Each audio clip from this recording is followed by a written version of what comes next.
C'est-à-dire que maintenant, le maître, lui, il ne fait pas être qu'un conseiller. Un maître, c'est pas qu'un conseilleur. C'est pas ça, un maître. Et c'est là où il y a une différence énorme. Et c'est là où les gens se trompent. Et les gens, ils pensent qu'ils peuvent apprendre la Torah sans le tzaddik, sans Moshe Rabbeinu.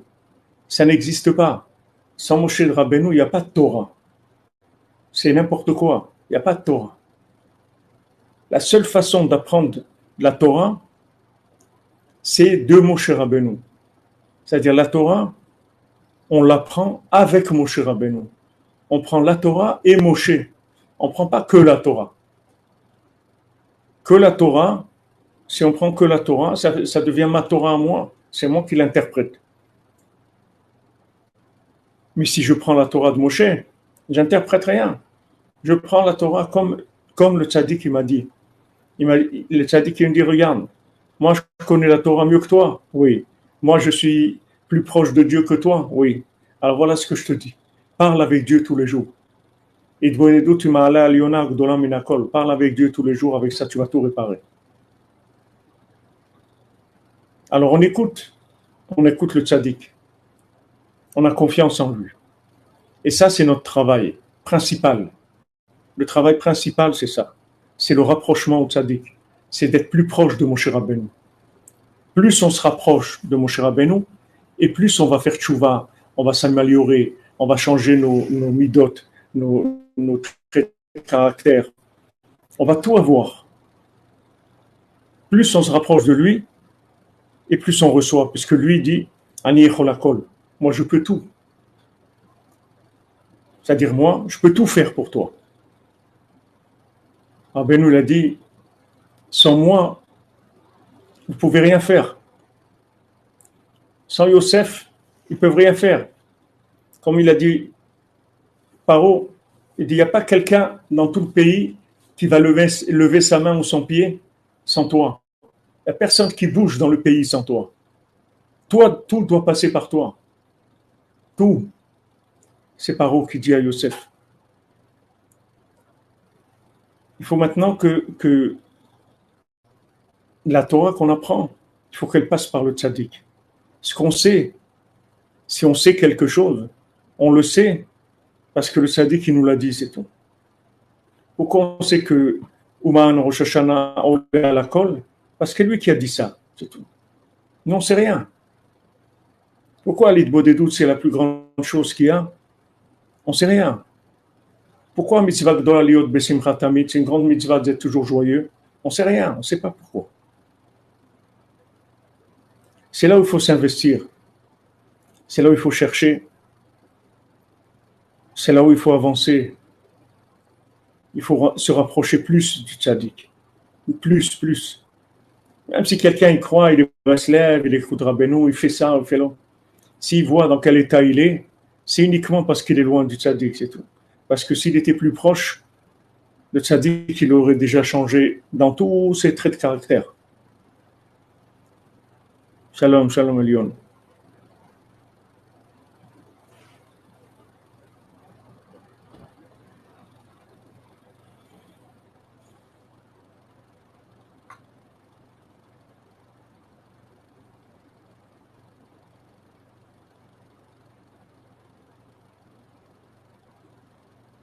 Oui, il savait, Yosef, que Hachem, ils allaient nous délivrer.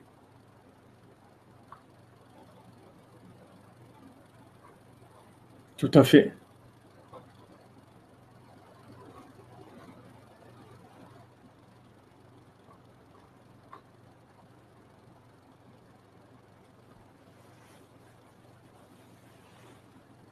Il faut écouter, c'est tout. C'est la chose la plus difficile.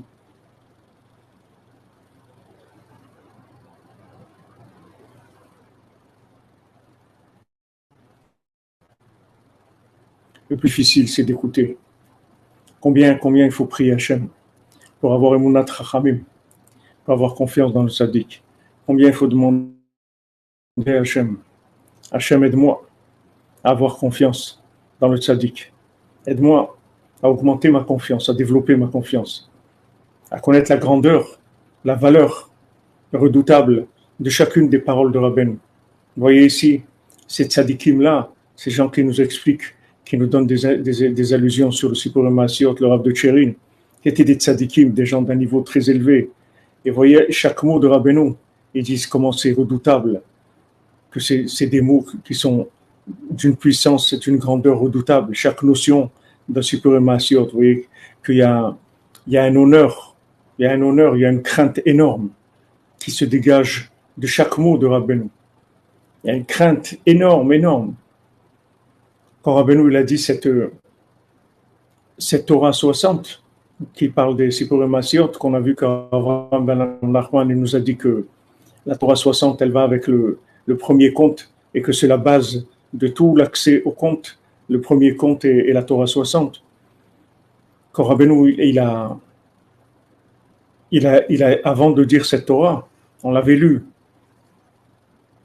Ils ont senti tous les élèves qui étaient présents, avant de commencer, que Rabbeinu l'enseigne, la Torah, ils ont commencé à sentir tous des sentiments de tchouva, un languissement pour revenir vers Hachem, une honte.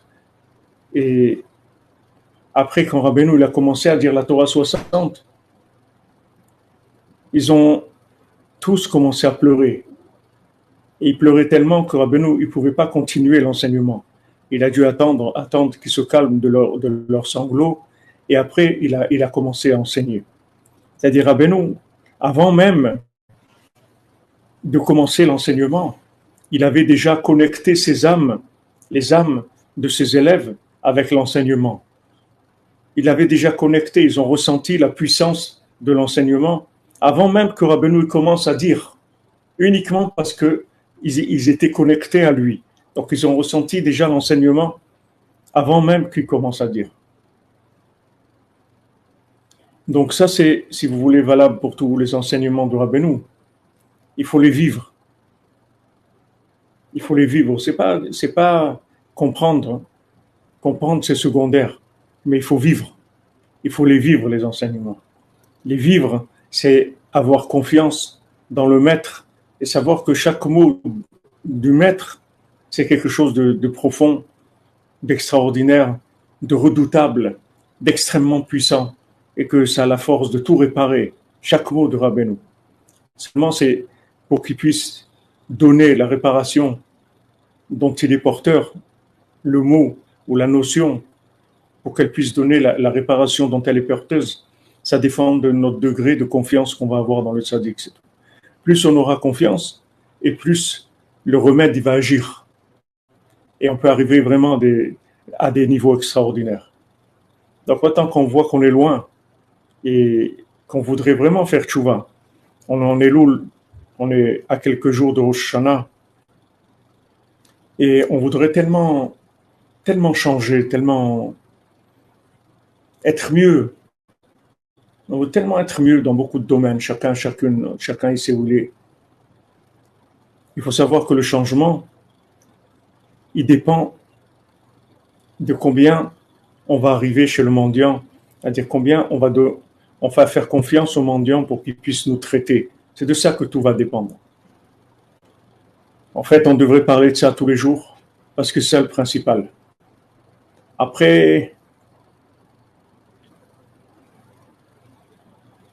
le reste, on fait ce qu'on peut. Mais le principal, c'est ça. Le principal, c'est développer la confiance dans le maître et connaître la grandeur de chacune des paroles qu'il a dites.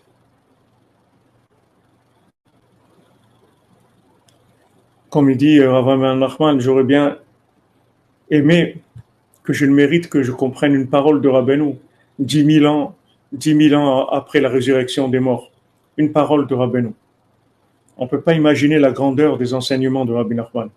On peut pas imaginer ce que c'est.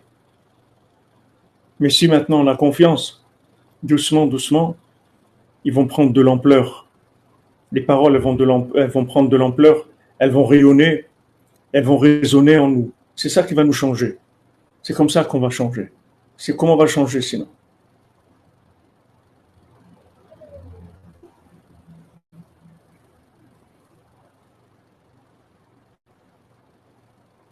Comment on va changer? C'est comme ça qu'on peut changer.